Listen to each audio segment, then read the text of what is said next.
Podcast Answer Man, episode number 248. Entertaining, educational, and encouraging content that makes a difference. This is GSPN.TV. Join the community.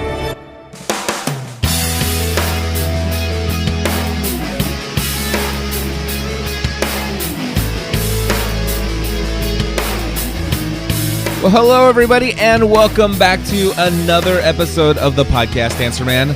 My name is Cliff Ravenscraft, and this, my friends, is the podcast about podcasting, helping you take your show to the next level.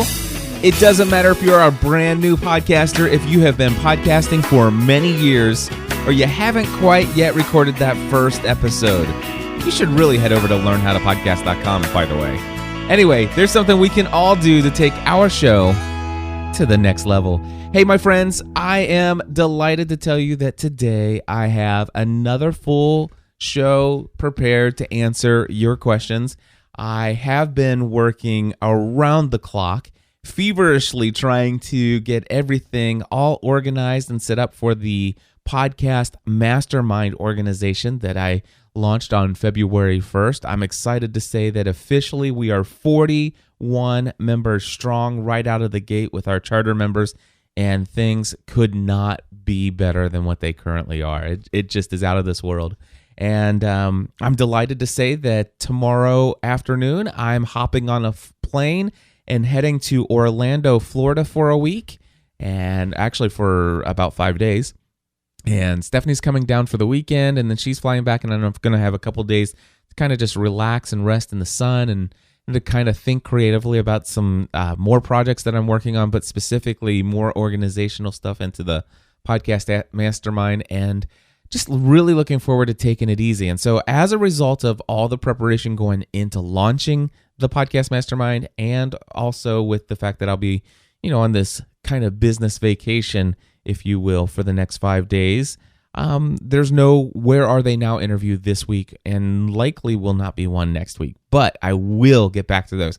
Today, however, I want to start things off with a random plug of the week. This is something that I just love to do, just to highlight somebody else out there doing something fun and exciting in the world of podcasting. And today, the random plug of the week goes out to Bill Graff at farmandranchcountry.com. My friends, Bill Graff is a full-time farmer.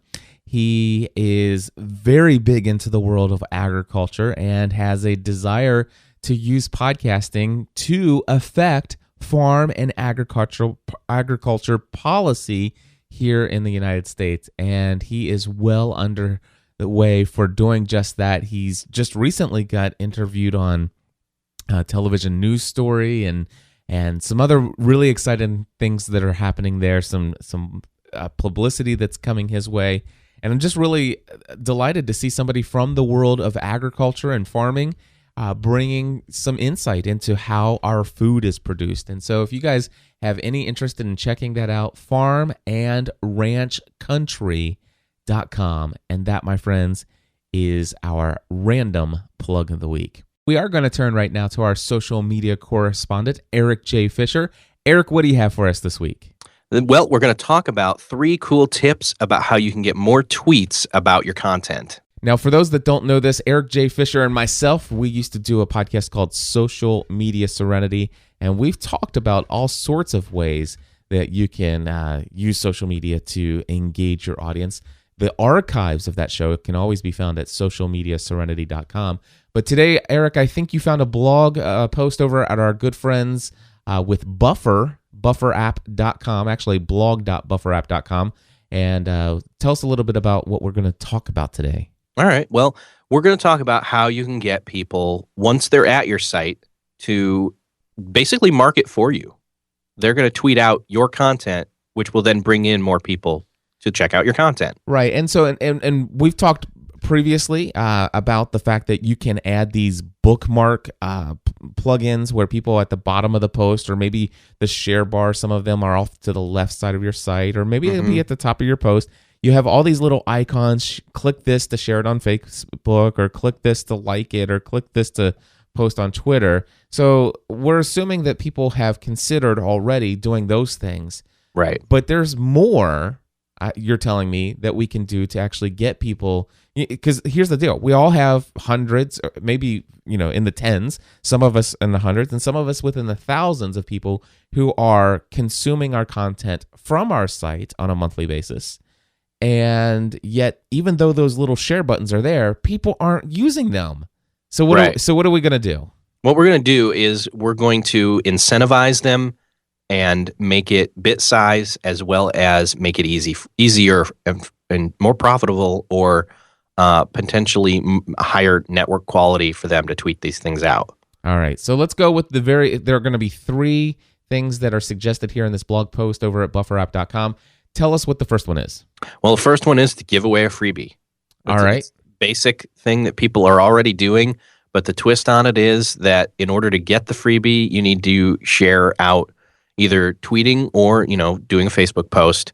And there are a couple different options that you can use services-wise that you can do that. One is Cloud Flood. Another is Pay with a Tweet. And what it does is it kind of makes your content head more towards being viral. Because once one person tweets it out and says, hey, I just got such and such free, then somebody else sees it and thinks, oh, maybe that's interesting. And they click the link that's in that tweet, and that drives them back to the content as well. That's exactly right. So they give an example here from James Clear of PassivePanda.com, and it basically, he says he had a free collection of 50 different ebooks that he had publicized in one post. But before you could gain access to this collection of 50 ebooks, you were required to do an action. And basically, the tweet, what does the tweet say? Let's see, the tweet. Or the actual blog post said this. The post says this. Yeah, it says, this button will get you to share this page on Twitter or Facebook. After you've shared it, you'll have immediate access to all 50 ebooks. And there's a button that says share to get. Okay, so the idea here is, okay, if you share this to either Twitter or Facebook, immediately, as soon as you have finished sharing, you have instant access. Now, this isn't brand new. This technology's been around for a little while as well. But right. The idea of people saying, you know what, you want this? Click here to give us some money, and through our eJunkie e-commerce solution, we'll immediately send you the instant access to this ebook. Or the thing is, there have been a lot of people who have given away quote unquote freebies, but they've said, in exchange for your email address so that we can add you to our mailing list and mail you as much as we want to, click enter your name and or email address. And as soon as you sign up, you'll be provided a link back to the resource that you can then have. And you know what's funny about those is almost every single time that's just an open page on the web that if you knew the URL you could have got without your email. But so this is kind of the same thing, only it's doing it with a tweet and it's making it super simple. And honestly, the cost of engagement is very low because it's not like you're giving them money. And it's not like you're giving them your email address where they have free reign to email you as much as they want. All you're doing is choosing one time to share with your social circle a tweet, and you get instant access. So I think this is pretty cool, and I love the fact that it goes out to all of their followers. And I think you just have to kind of be careful, the way that you word it, because I assume that once they click share to get, that the tweet is already formulated. I don't know. There are 2 services. What are the 2 services that they mention? The one is Cloud Flood, and the other is Pay with a Tweet.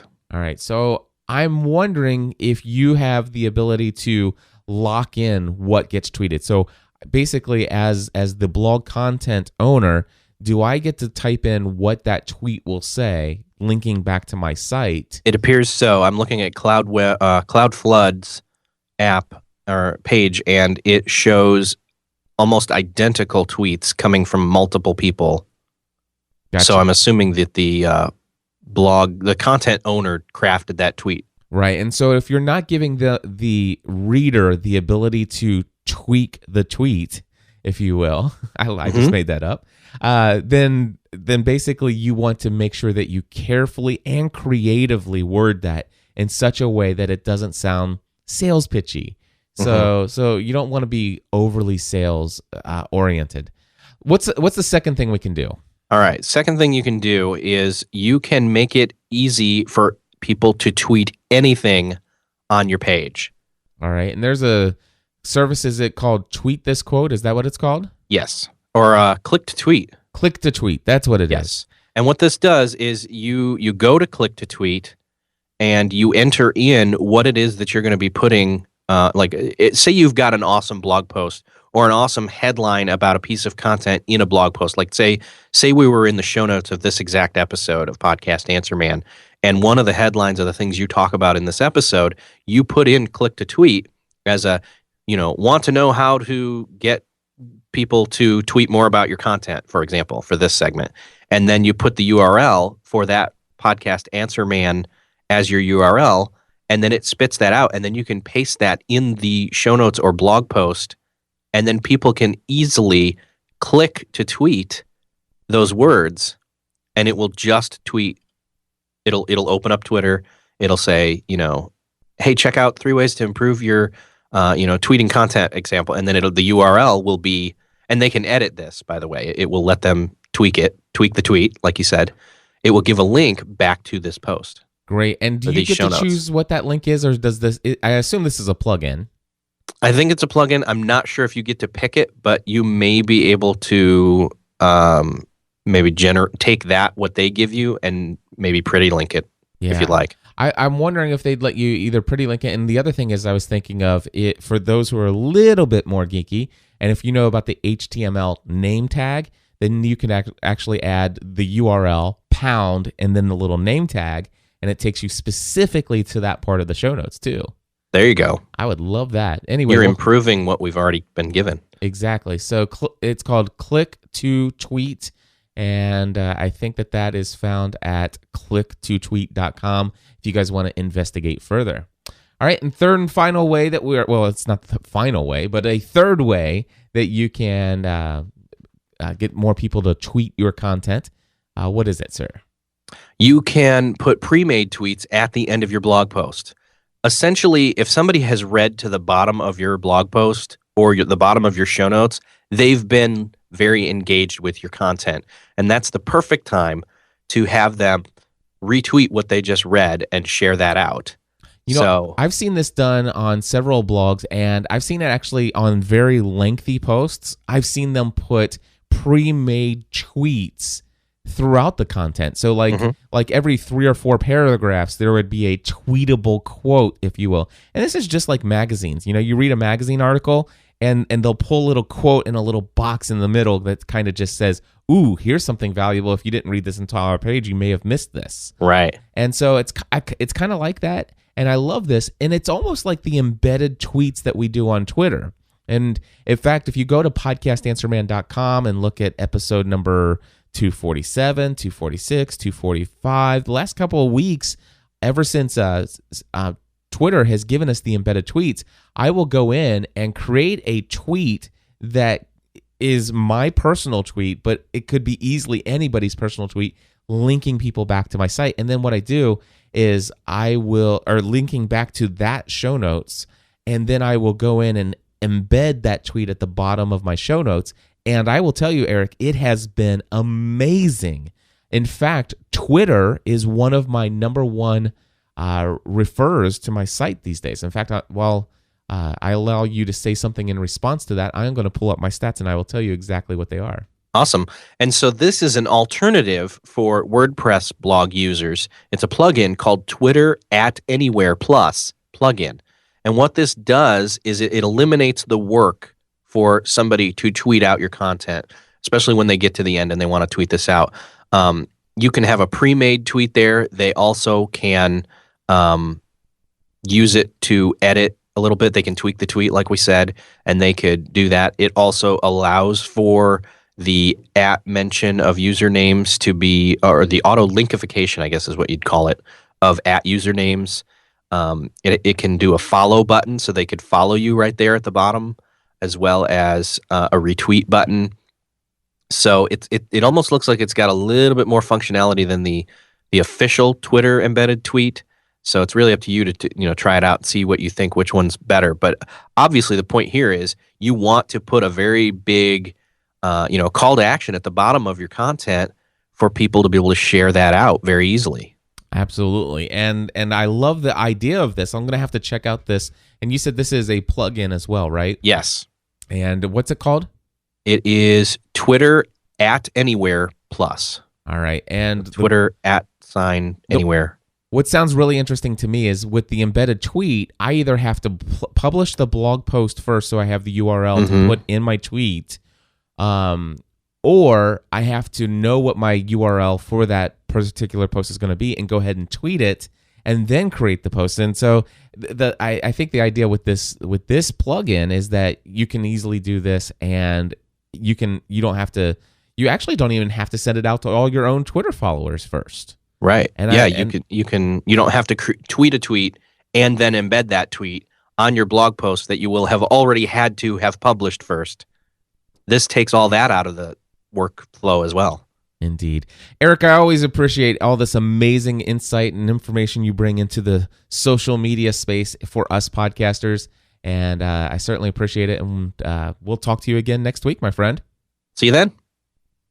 Alrighty, so as I told you guys before, we have plenty of questions, and today we're going to kick things off with the first question coming from Jason, and what to do about self-promoters.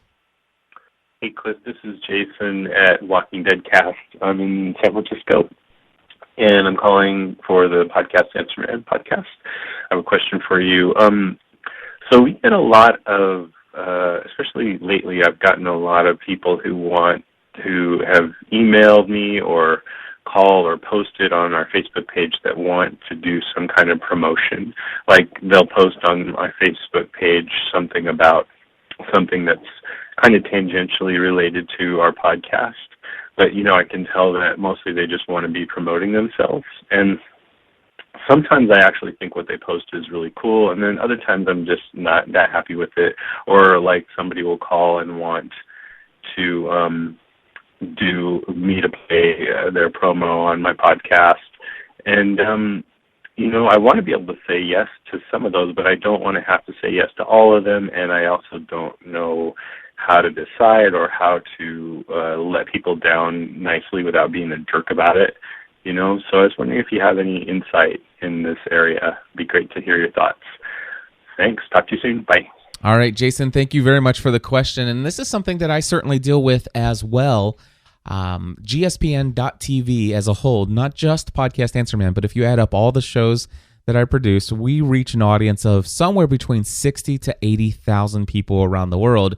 And of course, because of the technical nature of a lot of my programming, and especially podcastanswerman.com, you can imagine there are a lot of bloggers, a lot of podcasters, and a lot of just overall general brands that are using social media that would love for me to use the platform we have here to promote their stuff. And as you have noted, some people have taken it upon themselves to kind of just go ahead and any kind of environment that I've opened to the public, that they will certainly promote themselves away. And I want to say this, first and foremost, I am all for shameless self-promotion. There's nothing wrong with self-promoting your brand and building relationships and stuff like that. And I think you should be able to go around in this world and do that without shame. However, there's some of you that should be ashamed. Quite simply, you should be able to. There is shameless self-promotion and there is shameful self-promotion. What's the difference? And I think probably it's a different decision as far as where the line is for each individual person.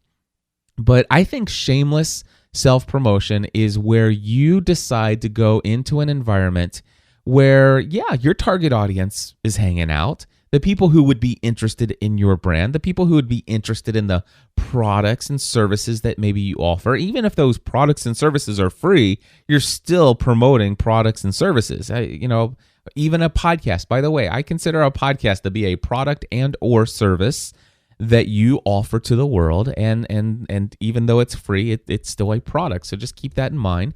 And so going into another environment where the people who would be the perfect target audience for your podcast, going in and jumping in and say, hey, I have a podcast, and I think because you're a group of people who are interested in this topic, well, I do a podcast about it.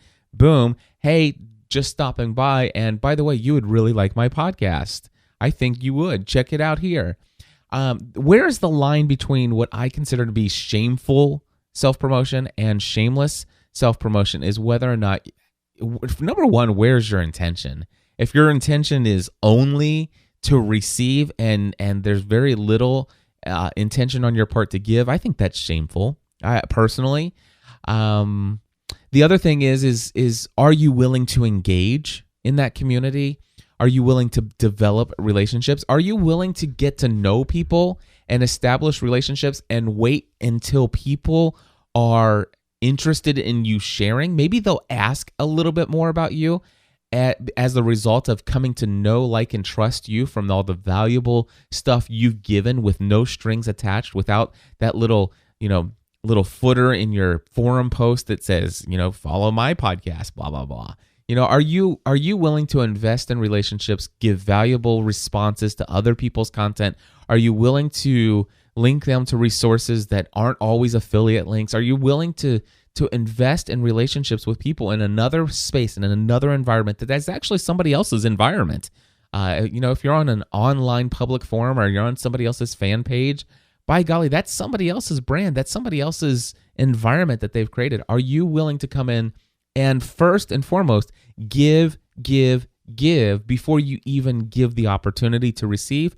That, my friends, when you build that kind of relationship and then all of a sudden people come to know you and they come to develop a relationship with you and they start asking questions like, so what do you do? And hey, I didn't know that you did a podcast. This is amazing. And then all of a sudden people are asking you questions and you're answering those questions. And then all of a sudden it's like they're introducing you to other members of the community. It's like, hey, did you know that so-and-so did this? And he's got a podcast. And then all of a sudden those people come and ask you questions and you're basically responding to them. That's shameless self-promotion, I believe. And then of course there are times when you can come in and shamelessly promote yourself relatively new, especially if it's a timely thing. But I think then frequency becomes an issue. If every single post or even 80% of the posts that you make in an environment leads back to an episode of a podcast you've released or a blog post that you've written or a product you've created, then I think 80% of your content linking back to yourself, I think that's a little bit more of the shameful. Whereas if it's 50-50, maybe it's 70% giving, 30% linking back, that's a little bit more on the shameless. I don't know if that makes a lot of sense to you, but it really does it means a lot to me. For example, one of the things that I have no problem at all is when you call in, like, let's just say I'm calling Father Roderick's podcast that deals with technology news and updates and stuff like that every now and then. He's got a segment for technology. If I was to call in and leave him a message, I would want to do something like this. Hey, Father Roderick, this is Cliff Ravenscraft from podcastanswerman.com. And I wanted to call in because last week you were talking about the calendar on your iPhone and the fact that it never, you really like the look and the feel of it, but you prefer using Google Calendar. And by the way, I'm the same way. I love Google Calendar, and I do love the user interface of the calendar on my iPhone. I'm so excited to tell you that I found an easy way to get those two things to sync. In fact, I found another blog post somebody else did, and I'll email you separately with a link to that blog post. And I followed those steps, and it completely solved everything you were talking about, what you were looking for. I was looking for it as well. And I am happy to tell you that my calendar on my iPhone and my Google Calendar completely 100% synced. I can actually add new items on my iPhone or on my calendar. It doesn't matter. It's all synced and it's all in real time. It is amazing. Hope this helps. God bless you. Have a great day. Thanks a lot. Bye-bye. Okay, that right there, for me, that's shameless self-promotion. Here's shameful self-promotion. Hey, Father Roderick, this is Cliff Ravenscraft from podcastanswerman.com, the podcast about podcasting where we help you take your shows to the next level. And, it doesn't matter if you're a brand new podcaster, if you've been podcasting for many years, or if you haven't never released your first show. I do a podcast where I answer people's questions in various different levels. It's a great show. I think if anybody's out there interested in creating a podcast of their own, because obviously they'd love listening to your show, I have a show where I can help them learn how to do that. By the way, the reason why I'm calling today is, and then you insert all the feedback that I gave, and then at the end of the call, well, that's all I had to say. I hope that it helps you out. Once again, this is Cliff Ravenscraft, and I am from podcastanswerman.com. If anybody wants to check it out, by the way, I even have a tutorial, learnhowtopodcast.com for free, blah, blah, blah. That is shameful. and I get both kinds. I get both kinds of feedback, and so, yeah, you really kind of have to decide, what do you allow, what don't you allow, and that's going to be different for each person, Jason. So you said, people are on my fan page. Some of the stuff it's like really useful stuff, but sometimes it's just like, seriously. And so it sounds to me like you've got some people who are giving valuable stuff, and maybe some of those people at the same time are having frequency issues of how much they're just there to shamefully self-promote themselves. I think an idea, if this becomes an issue, and by the way, this has always been an issue for me. I mean, I can't even tell you the number of people. I got an email the other day. It's like, Dear Cliff Ravenscraft, my name is so-and-so, and I represent so-and-so, and because you do this show, I have somebody who you definitely would want to interview on your podcast. And I'm like, delete, gone. The number of people who just insist that they must be on my show and that it is a total win for me. It's like, yeah, and they would be willing to do that for you. I'm like, seriously? There's so much that needs to happen in the relationship. It's kind of like just going up to a girl and saying, hey, I'm totally awesome. You should go out to dinner with me. And you know what? Maybe some girls like that. But there's so much more to the relationship aspect of this. And I'll be honest, what I've had to do is I've had to say no several times. And I make it a policy that I never take an interview. I never accept an interview where the person approaches me and says, I would like to be on your show. I have a new product. I think your audience would love it. It's like, wow, it sounds to me like you have something that is very valuable that you want to promote, and you believe that my audience could bring great value to that. I'd love to talk to you about a sponsorship. That's one of the things that I would immediately respond with. I mean, they're approaching me. And the other thing is I just make it a policy. I only interview people that I have, number one, a relationship with, that I understand who they are, what their brand is, and stuff like that. Or number two, I've come to know them and I have fallen in love with what they're doing, whether it be their product or service or something. I just feel like, wow, this is amazing. And even without a relationship, I will reach out with them and say, my audience needs to hear about what you're doing. And so if you hear somebody on Podcast Answer Man, it's one of those two reasons. And so first and foremost, I have a policy. I have a personal policy, and I know what that is, and I am able to communicate that to people and say, listen, here is my policy. Now, personally, right now, this is not a public policy, but it is a unwritten rule of how I do things. And when people do invite themselves onto my show or shows, I will send them an explanation of how I do things here. One of the things you could do, especially, Jason, since you're getting a lot of people who are doing this on your public environment known as your fan page, you could kind of explain your heart behind, shameless self-promotion and what you kind of would love to see as the interaction. And maybe guidelines is maybe a strong word to use, but some kind of explanation of what you desire the environment of your fan page to be. And then you can create a special page on your fan page. I think that you can create a tab there. If they took that feature away, you can actually create a page on your website. And when you see somebody taking advantage of your environment to just shamefully promoting themselves, you can just write that person an email or send that person a Facebook message and say, hey, I noticed that you've been doing a lot of posting on the Facebook fan page. I am so happy to have you a member of our community. Just wanted to kind of ask if you would be willing to take about 3 or 4 minutes to read the content or the video or the audio or listen to the audio that I put on this particular webpage that explains how I would love for people to use this community and some of the kind of things that I want to avoid. And then all of a sudden you'd provide them with a link where it kind of explains to them. It's like, we're okay with you linking back, but man, if you could really try not to over promote yourself here, that would be great.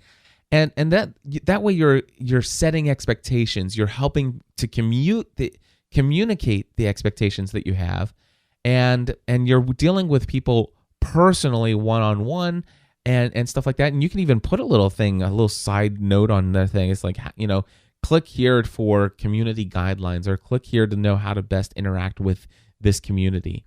And you can just kind of let it be known what your stance is on that kind of stuff ahead of time. And if all of a sudden you've gone through the trouble to think how you want to communicate, how you want that environment to be, if you find somebody that consistently violates it, even though you've asked them to kind of, politely, just please, make sure that you're not going against what our intentions for this environment is. And if that person continues to do it, then the cool thing is there is the ability to block people. And, here's the thing. You're not going to get through life not offending anyone. And if if it becomes so much of an issue, Jason, that it's bothering you, and it's one that obviously has gotten you to call in and ask a question about it, then you really need to take seriously, why is that so important to you?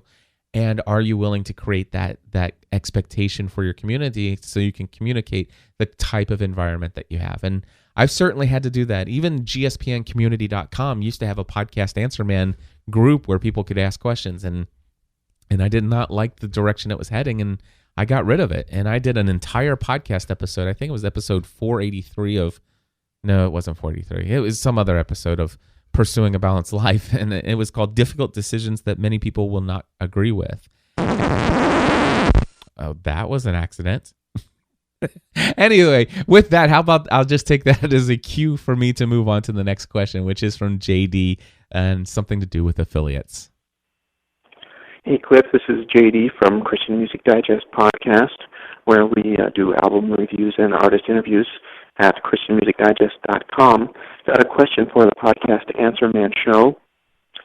My question is about affiliate relationships with small websites and or individually run sites that don't have a set tracking tool or guidelines like Amazon.com does. Do you have any tips on how to approach these relationships and how one might accurately track the stats so as to ensure that it's a win-win situation for both parties involved? And if you have any experience with this type of a situation, I'd be interested to know, and I would appreciate any feedback you can give. Thanks, Cliff. Bye. Alrighty, well, thank you very much. First and foremost, I want to say that affiliate relationships are very cool. In fact, right after I finish answering this question, I'm going to say some thank you to those of you who've been using my Bluehost affiliate. But let me just say this. First and foremost, affiliate relationships, you'll be able to go on to a lot of these big companies like you've mentioned here, and you'll be able to see that they advertise that they have an affiliate program that you can sign up and you can promote their service and you'll make a commission. Now, there are a lot of companies out there that are maybe not mom and pop organizations, but they're certainly smaller than some of the more well-known affiliate programs out there. And the thing is they've already decided in their marketing that they would be willing to pay a commission to some of their most loyal users who have a lot of wonderful things to say about them. And so even though if you look at the footer of their website, which by the way, if you haven't done this on all the programs and services that you use every single day, if you haven't done so already, go to their website, look at the footer, and usually you'll see something down there that you never saw before, and it says affiliate program or affiliates, or just look for the word affiliate anywhere in the footer, and oftentimes you'll see that they have this.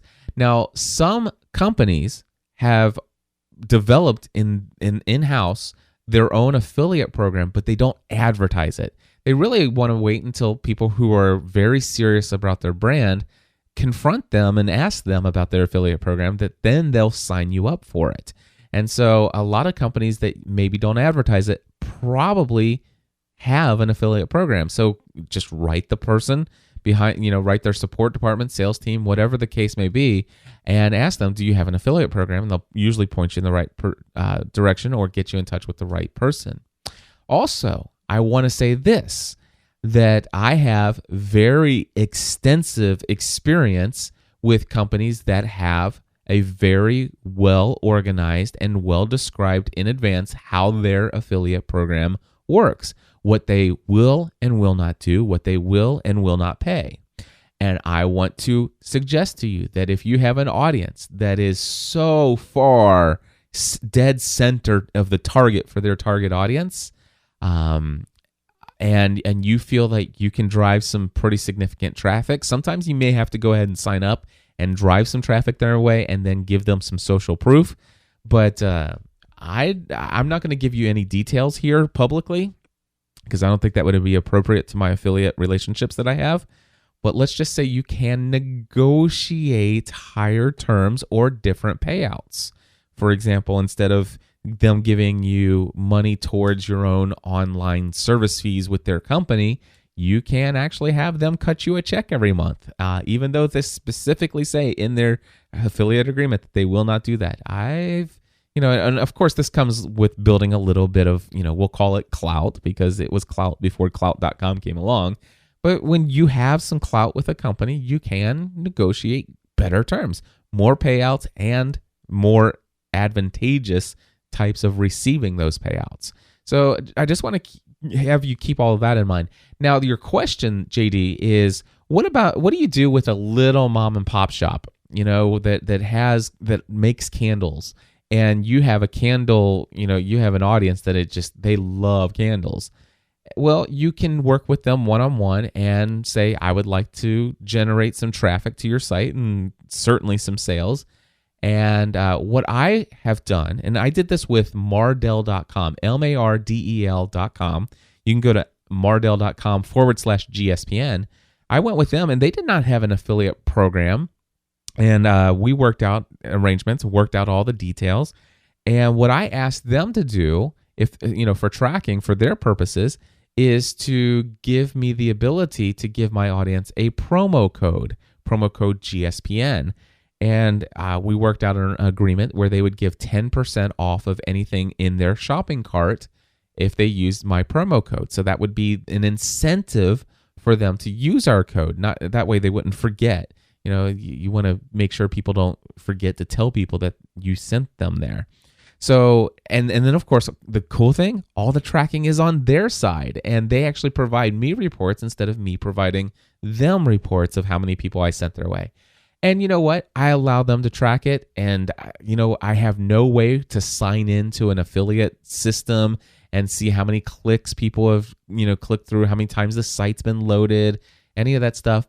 Honestly, I don't lose sleep over it, and I trust fully that the company, Mardel, and other various affiliate programs that I have, that when somebody who says, I came here because of Podcast Answer Man or Family from the Heart or one of I came here because Cliff Ravenscraft sent me, I just trust fully in my relationship with these affiliate partners that they are going to be honest. And if something came their way, a sale came their way that they've agreed to pay me a commission on, that they'll pay me a commission on. And here's the thing. If you don't believe that that's going to happen based upon your relationship with them, then I will tell you right now, do not enter into an affiliate agreement with them. They're a lousy company. If you can't trust them to pay you when they know that the sale came your way and they agreed to pay you, then you don't want to be in business with them. You don't want to be affiliated with that kind of organization.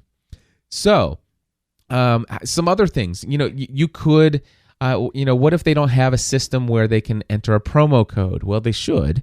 But if they don't, there's just some other things. You can just say, a verbal agreement. Anybody that comes my way, I'm going to tell them that they heard about me from Cliff Ravenscraft or the Podcast Answer Man. And so I just would love it if we can work out a deal that anytime somebody tells you that, I get X percentage or X number, a flat fee per, sign up or whatever the case, or per sale. And as long as they agree with that, just kind of write up a Word document or a Google document and print it out and have them sign it and send it to you. And you have a little contractual agreement. And I even have some affiliate relationships / referral relationships. I happen to have one relationship where I refer some work to somebody when I'm not able to get involved in a particular project. And this person says, anytime somebody comes to me, I'll pay you 10% of anything I generate from the first project I work on them with. And you know what? There's no contract between me and this person. Do I send this person business? Yes, I do. Am I happy to send this person business? Yes, I am. And here's the thing. I don't ask him to give me reports. I don't ask him to do anything. I just trust that, if that's the agreement that we've made, that a check will eventually show up every now and then, provided I send some work his way. And he was able to successfully propose work and get it accepted, and that he does the work. So, and if I never see anything ever, will I know that maybe something's up? It's like, how can none of these referrals ever pan out? But, it's all about trust sometimes as well. So it's not about, I need to be able to see every single click. Although I can see the value in that. And of course, there are some other things you could do, such as create a URL on your own site that has some tracking information on it, and then people, let's say you use Pretty Links, which is a plugin that allows you to have, let's say, podcast answer. Or I'll give you a perfect example one. How about gspn.tv/Bluehost? If you go to gspn.tv/Bluehost, that's going to take you to my affiliate link, or I could make it to any place on the world. But what happens is every time somebody types in or clicks on gspn.tv/Bluehost, my plugin counts how many times that happens, how many times that's used. And it's a good way for me to know how many people I'm sending that way. Mom and pop organizations, smaller businesses, solopreneurs, they're not going to be able to track everything. So if they don't have an affiliate program set up, but you're able to work out an agreement, a lot of it's going to be on the honor system. And like I said, if you can't feel good about the honor system with that person, I would just run the other direction. Hopefully, JD, that has been helpful to you. And now I do want to say thank you. Each week I've been saying thank you and a little shout out to the people behind the domains that have been set up using the Bluehost account or hosting using my affiliate sign-up link, which you can find, by the way.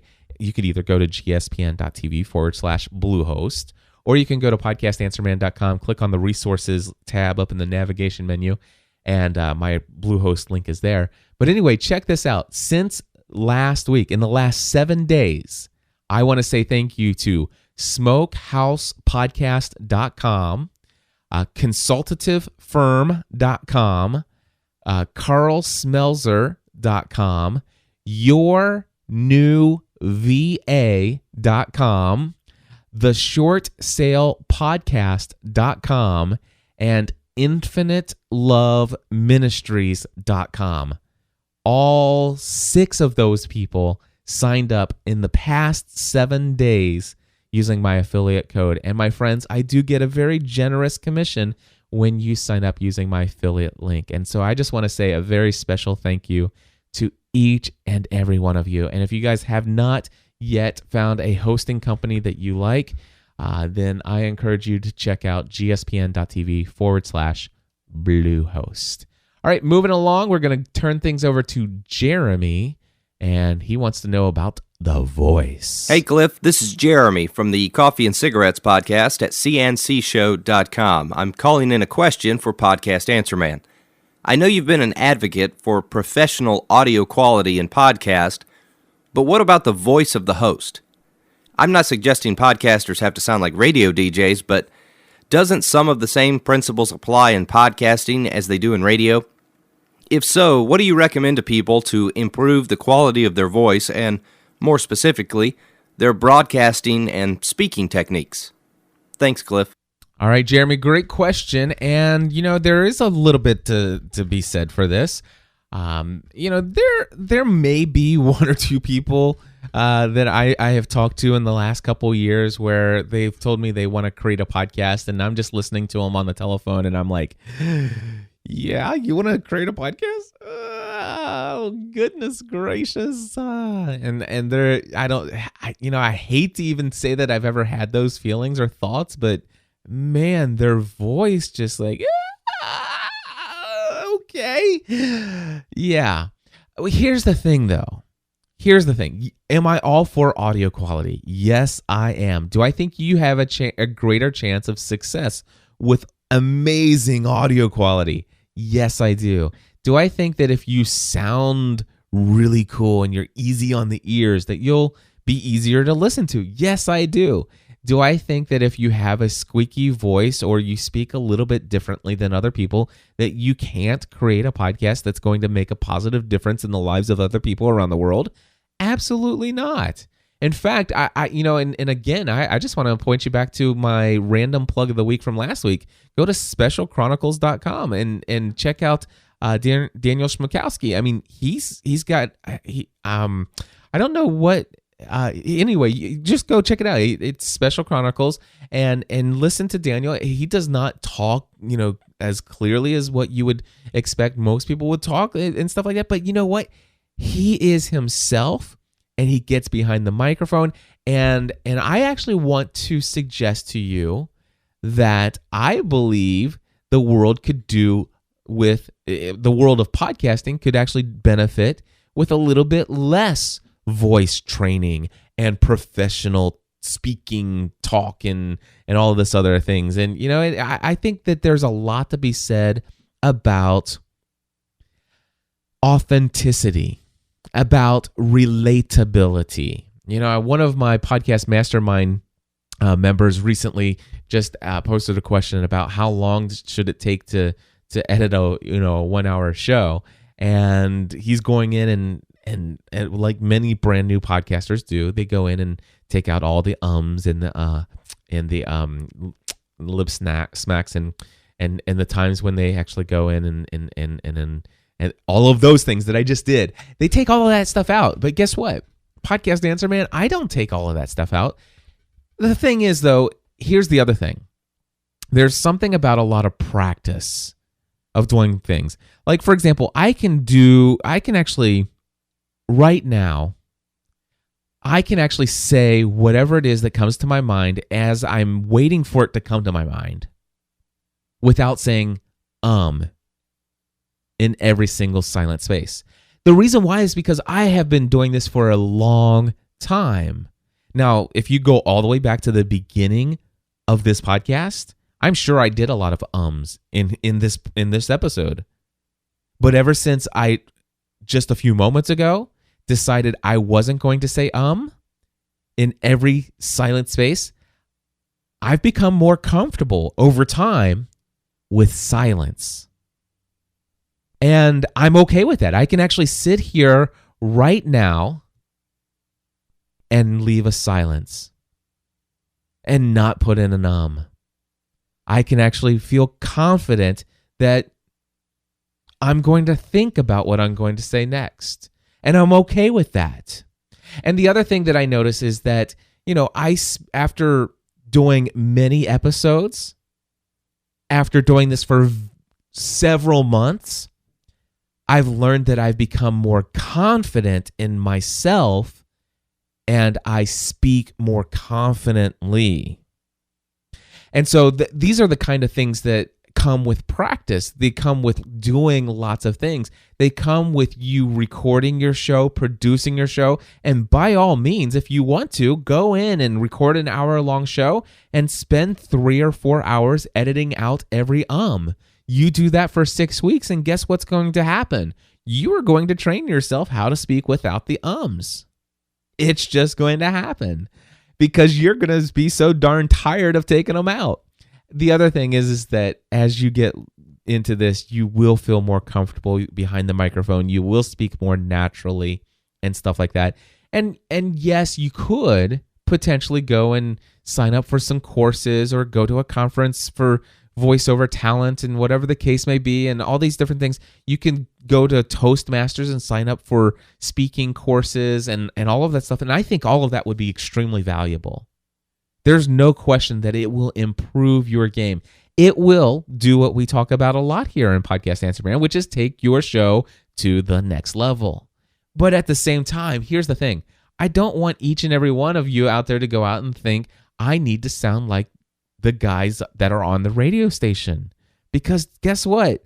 The reason why podcasting got such a huge burst of interest in the beginning was because it was just genuine, real, authentic people behind microphones. They weren't all professionally trained, and there's a lot of appeal to just the authenticity and the natural speaking of just the average Joe behind the microphone. That I kind of like to try to straddle the difference, the space between those two extremes. I like the laid back, casual, unpolished approach. But at the same time, especially with Podcast Answer Man, and this is my business. Did you see? Oh, I think that was the first. I think that was the first.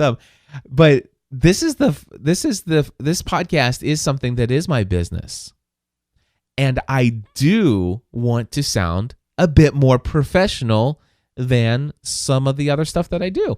I just got an email the other day, or not an email. It was actually a public tweet. Somebody says, every time you say dude in your podcast, it makes you sound like a teenager, and it really doesn't do much for the professionalism of your podcast. But you know what? Dude, come on.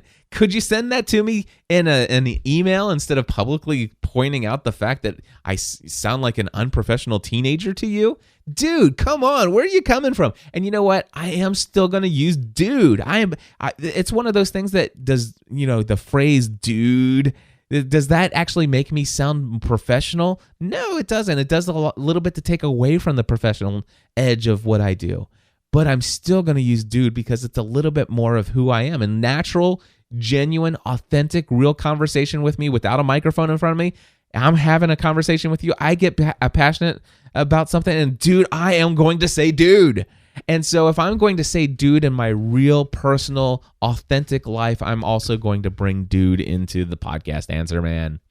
So anyway, Jeremy, I don't know if that had anything to do with what you wanted to talk about, but I do think that there are things that we can do to take our show to the next level. But for those who are hearing this question and hearing this response, my suggestion to you is don't go overboard with the voice training and sounding like a professional.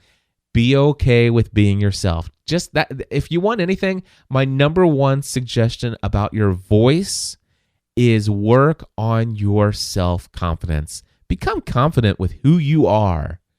That is the greatest thing you can do for the voice of your podcast.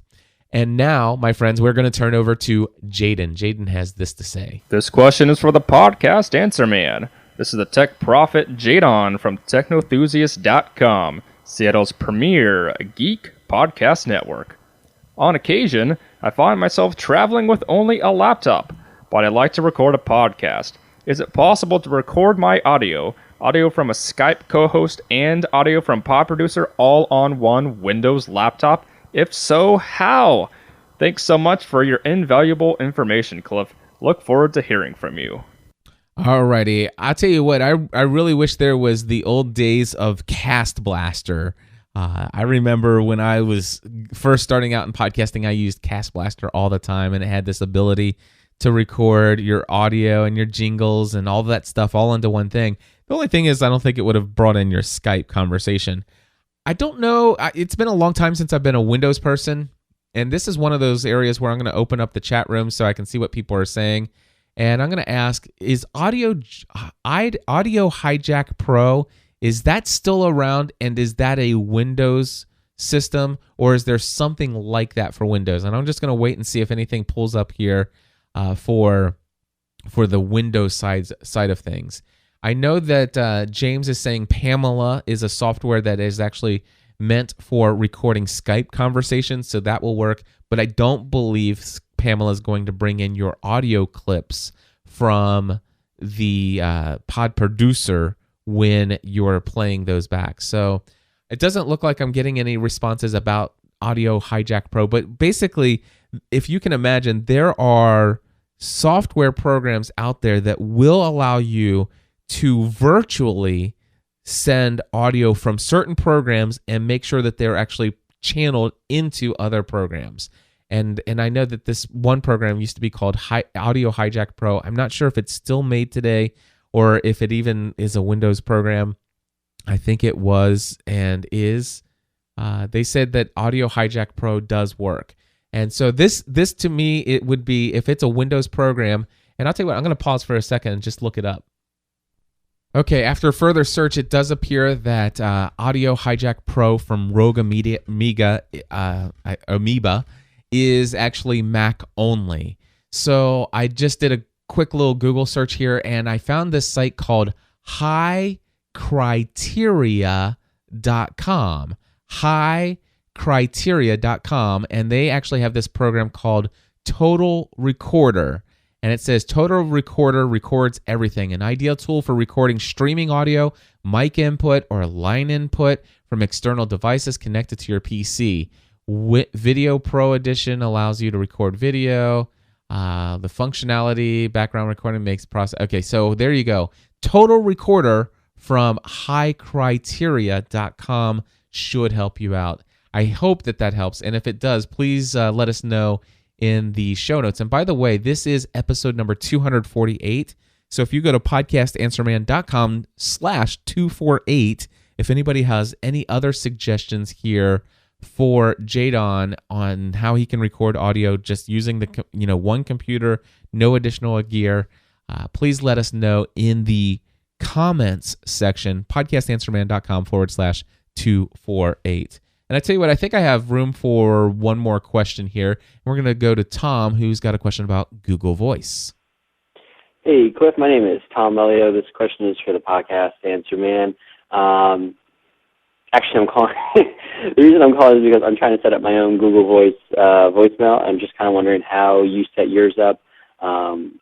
Did you upload a custom greeting? Because I don't see that availability on Google Voice, but your quality sounds very good. So I'm curious how you were able to achieve that. And I'm also trying to set my Google rules and such, to kind of figure that out. So I'd be really interested if you could share just your setup about using Google Voice for a feedback hotline. That'd be awesome. Thank you very much. My email is All right, we're not going to play the email there, so let me just stop that. Anyway, Tom, I just want to say real fast that I do not use Google Voice for my voicemail feedback hotline. A lot of podcasters do because it is an excellent free solution. But if you go to podcastanswerman.com/voicemail, again, it's podcastanswerman.com/voicemail. I have a blog post that I did about this years ago, and it talks about the Google Voice option. And what I use is something called Broad Voice. And I talk a little bit about that in my blog post there. I choose to use Broad Voice over Google Voice because Broad Voice does have much higher audio quality in the recorded voicemails that are left than Google Voice. And it is a significant difference in my mind. Now, the thing is Google Voice does an okay job. There's no question about that. And it's free. So the question about Google Voice, for those who have it, can you upload an audio file to do your voice greeting? I sure wish you could, but you can't. So what you have to do is you have to tell it to dial your phone and punch in a little code, and then it's going to record whatever you tell it, whatever you speak into the phone. And to be honest with you, it's the same thing with Broad Voice. The only thing is the reason why my voicemail feedback hotline at 859-795-4067 sounds better than your Google Voice is because, well, the audio quality is better. It just is. They record everything at a much higher sample rate and bit rate and everything, and it's just better. But it costs money each month. I pay $15.42 a month for my voicemail feedback hotline, which I think is a really awesome investment for what I'm doing. And there you go. So podcastanswerman.com/voicemail. My friends, that's going to wrap it up for this week's episode of Podcast Answer Man. I hope that this has been enjoyable to you. I am so delighted with the way things have turned out for the Podcast Mastermind. You can find out more information about that at podcastanswerman.com/mastermind. The application process is currently closed. I am focusing on building relationships with our 41 amazing charter members, and I cannot wait until you start to hear what some of these people are saying about being a member in the Podcast Mastermind. And in a couple weeks down the road, I'll be willing to take on 15. I'll take on 15 new members in a couple weeks. I'll open up the application window for 10 or 15 new members, and the rate on that's going to be $297 per month. And if you are interested in that, you can email me, cliff@podcastanswerman.com, and I'll put you on a waiting list for the application process. And that's pretty much all that's going on there. It's a lot. It's awesome. Anyway, I've got to go, folks. I am getting ready to head to Orlando, Florida, and I hope that each and every one of you have a wonderful week. God bless you, and we'll talk to you next week. Until then, take your show to the next level.